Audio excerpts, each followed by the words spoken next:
Fuera de juego. Fútbol, identidades nacionales y masculinidades en Costa Rica, de Carlos Sandoval García.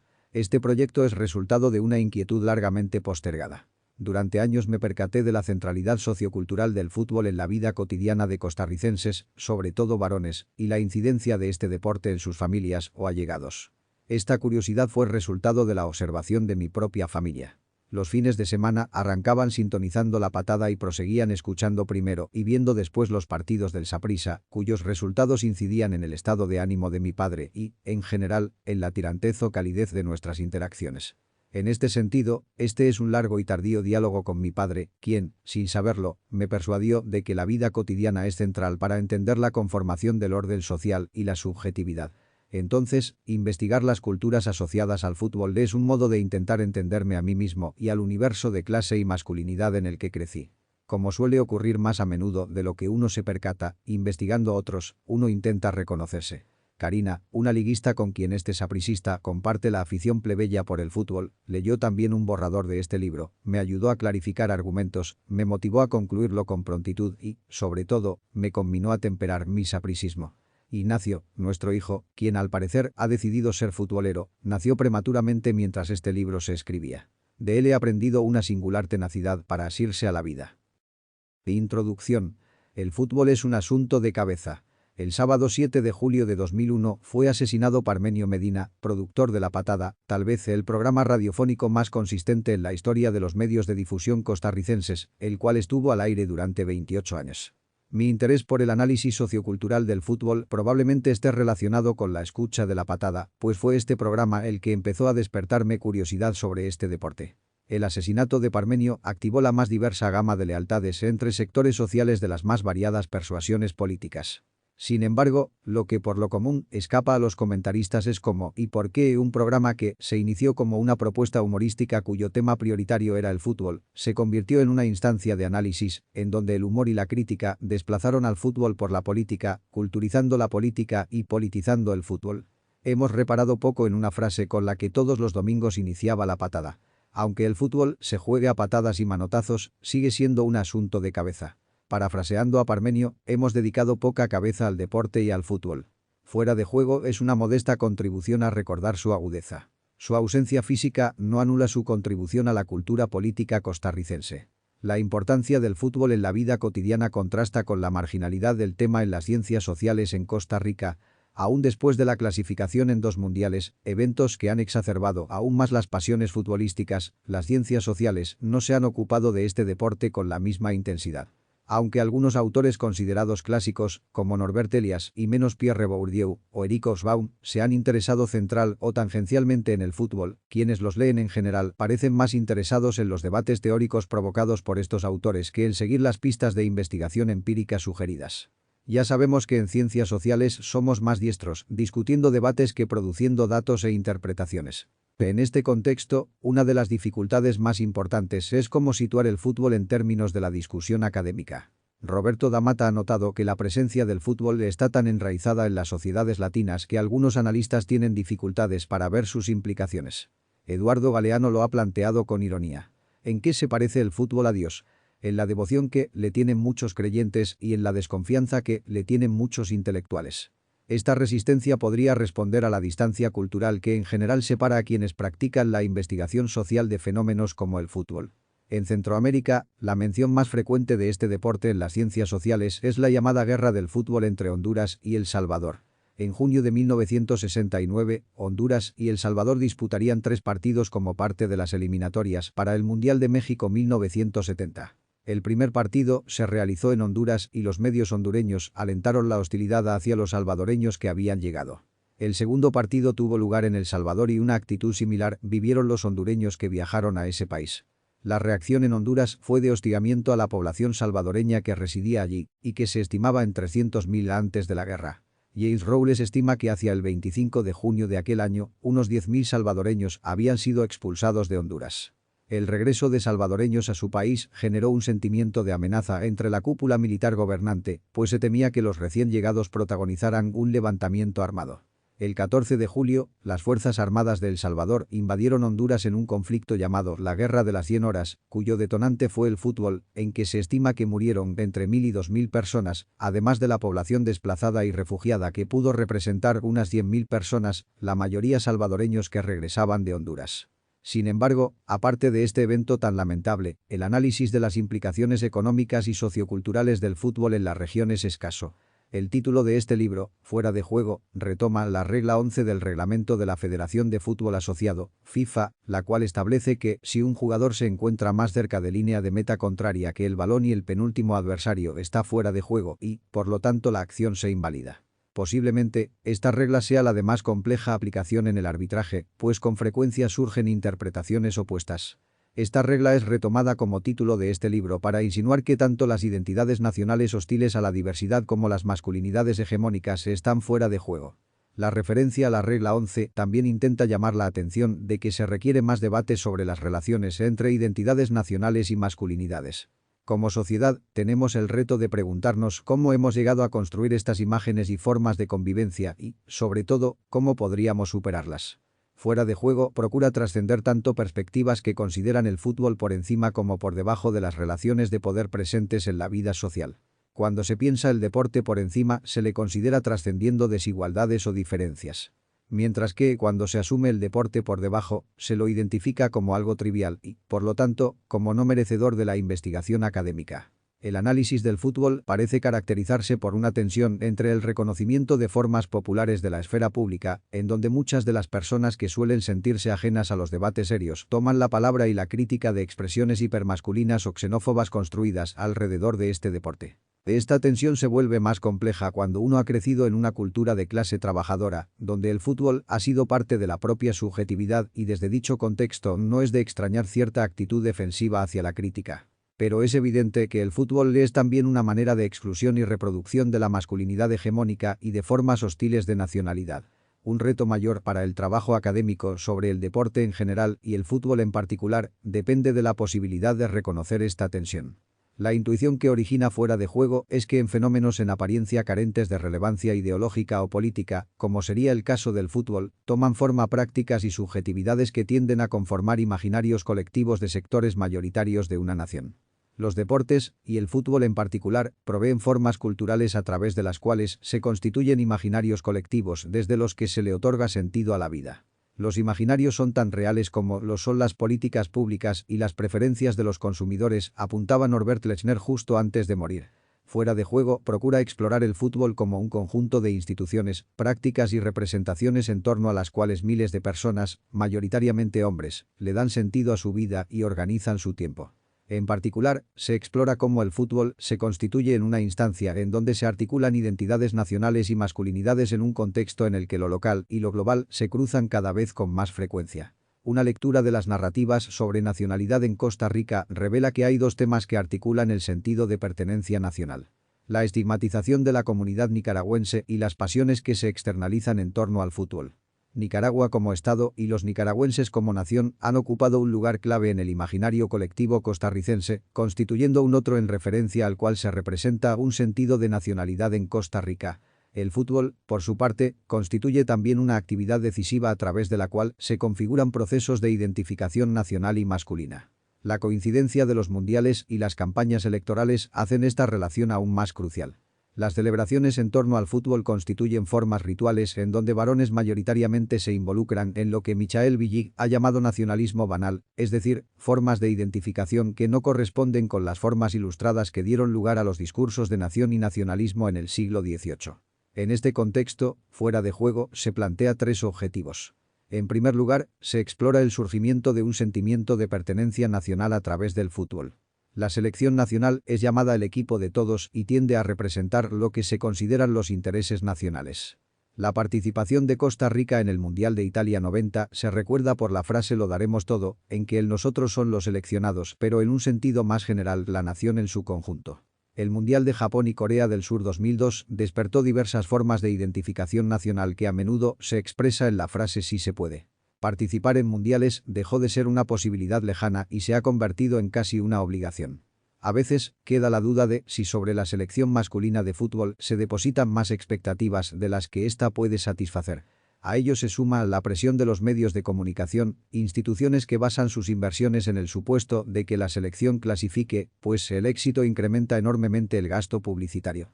Las altas expectativas en torno a las selecciones de fútbol masculino han coincidido con el debilitamiento de instituciones e imágenes que otrora eran consideradas como referentes del sentido de nacionalidad en Costa Rica.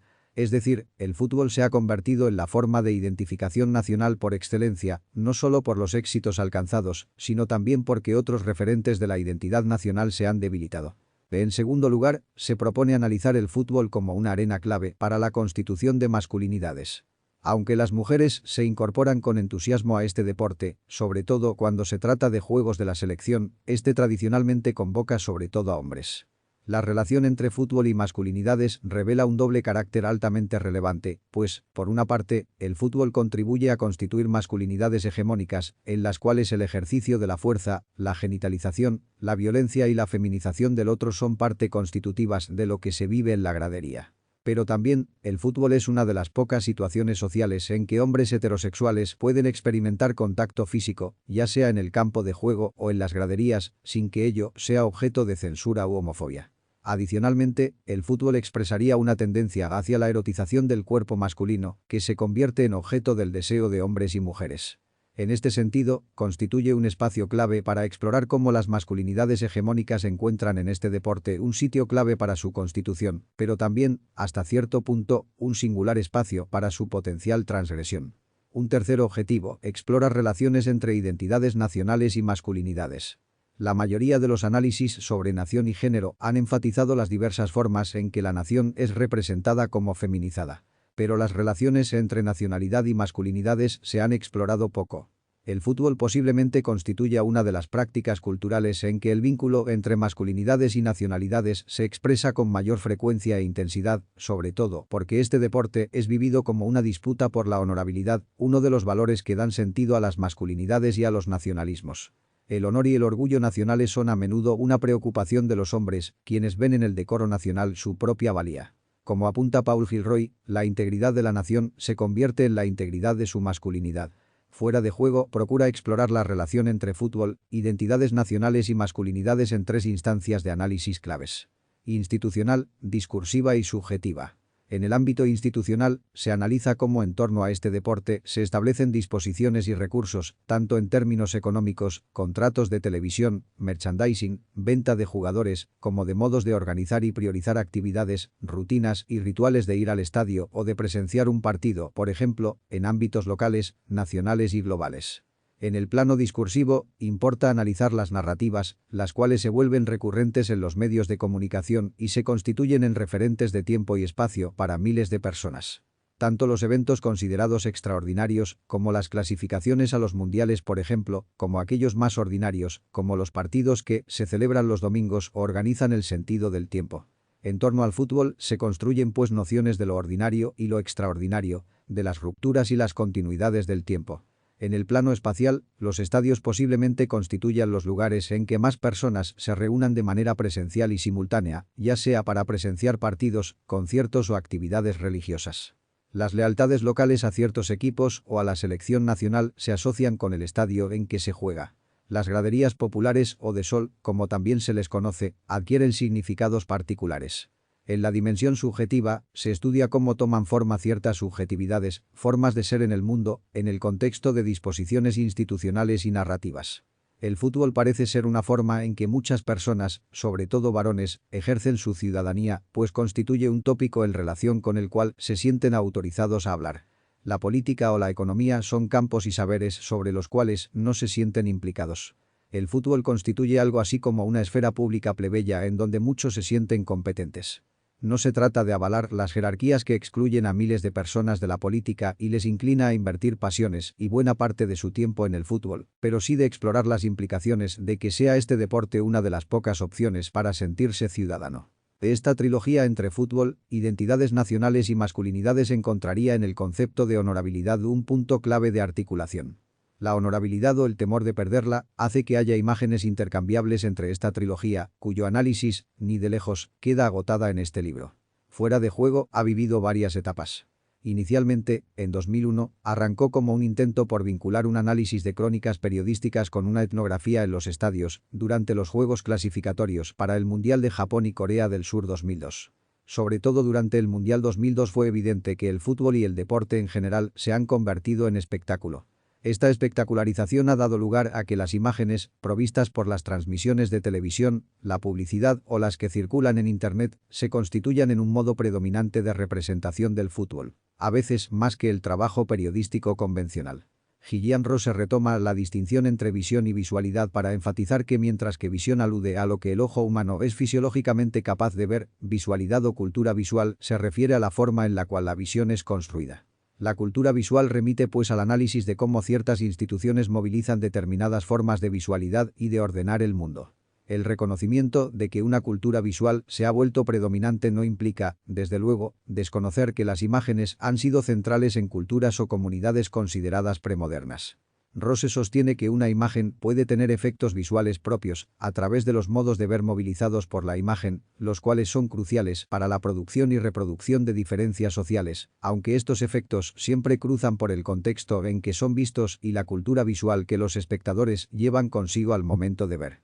En este sentido, Fuera de Juego recoge diferentes tipos de materiales.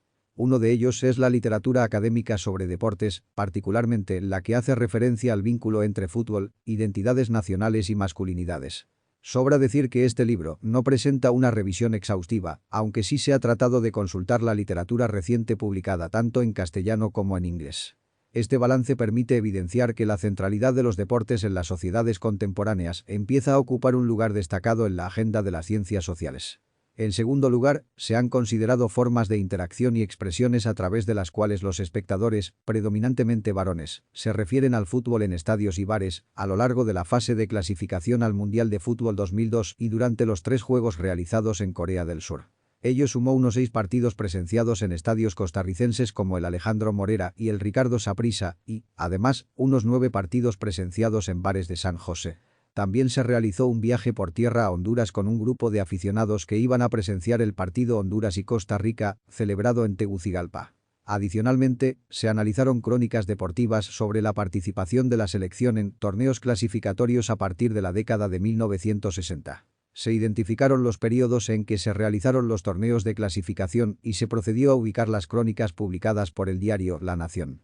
A partir del Mundial de Italia 90 también se estudiaron las crónicas del diario La República y el diario Extra. En cuarto lugar, se reunieron imágenes referidas al tema, sobre todo de las difundidas como parte de estrategias publicitarias en la prensa. Asimismo, se recopilaron imágenes que circularon en el Internet durante el Mundial 2002.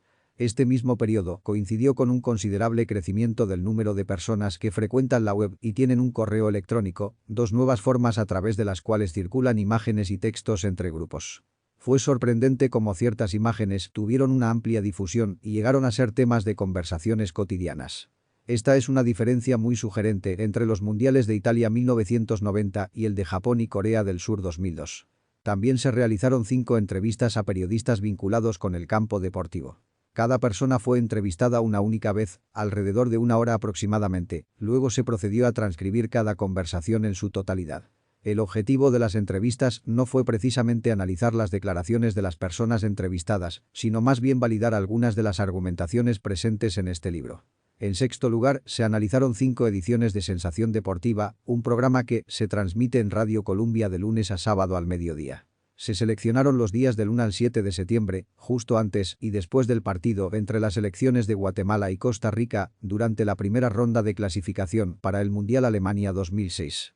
El análisis de estos programas surge como recomendación de quienes leyeron un borrador de este libro y coincidieron en que la radio era escasamente explorada, pese a que hay numerosos programas en los cuales predomina la homosocialidad característica de las culturas del fútbol.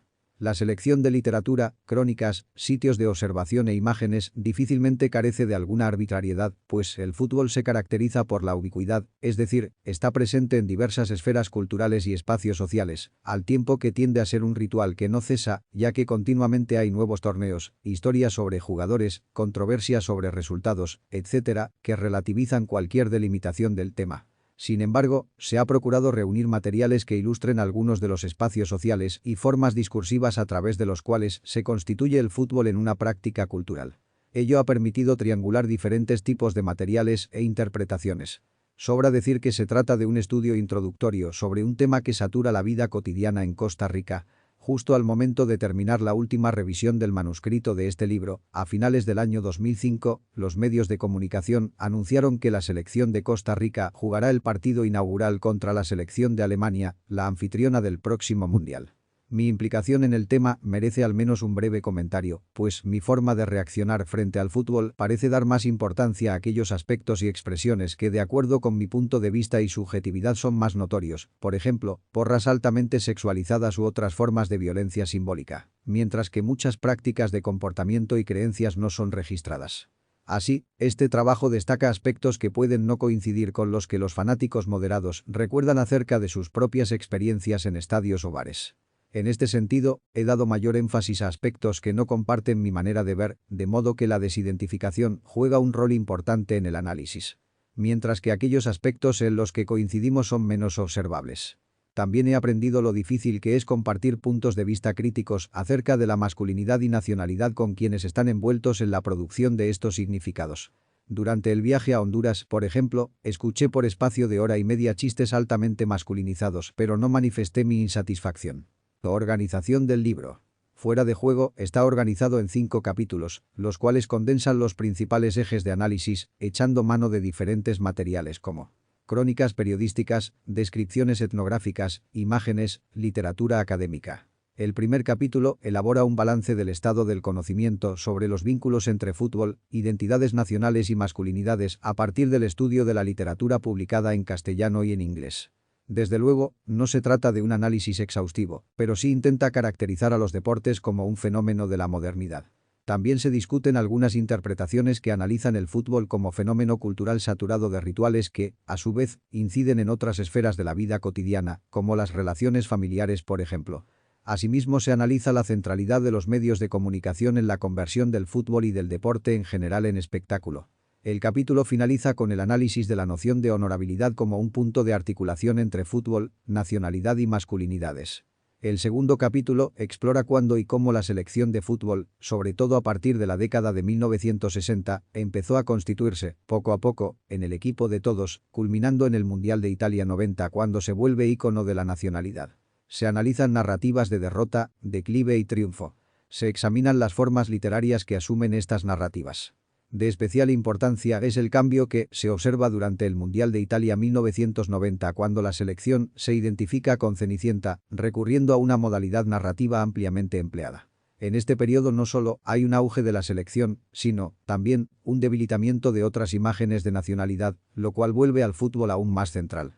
El tercer capítulo tiene por objetivo explorar formas de identificación nacional durante la etapa clasificatoria de la selección de fútbol al Mundial de Japón y Corea del Sur 2002, así como durante los juegos efectuados durante el Mundial. Se discute hasta qué punto el fútbol constituye una esfera pública plebeya, en donde actores sociales comúnmente silenciados se sienten autorizados a opinar.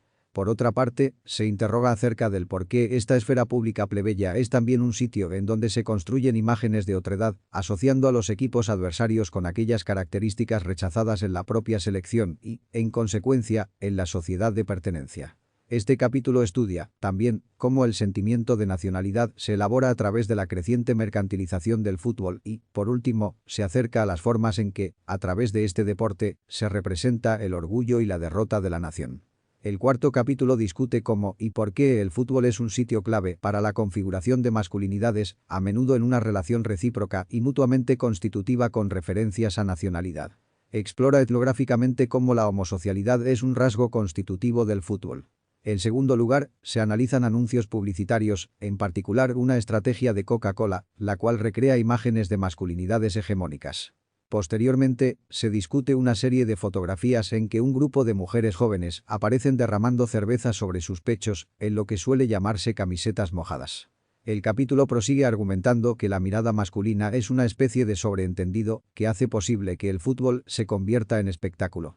Un último apartado discute el vínculo entre homosexualidad y homofobia. El quinto capítulo analiza el carácter de celebridades de ciertos jugadores de fútbol. Algunas perspectivas señalan que un contexto de secularización y de afirmación de la vida corriente, emerge una cultura autocentrada en el yo, con un claro acento narcisista, el cual tiende a ser el referente desde el cual surgen las celebridades.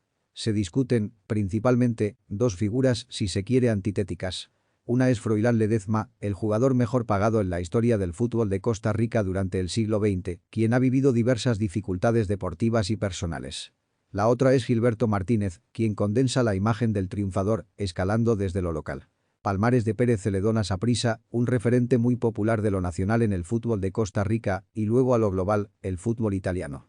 Tanto Ledezma como Martínez encarnan el sueño del niño humilde que aspira a surgir y ascender socialmente a través del fútbol, con resultados muy diversos. Las conclusiones repasan algunas de las conclusiones empíricas y procuran tejer algunas relaciones y vínculos entre los ámbitos y temas estudiados.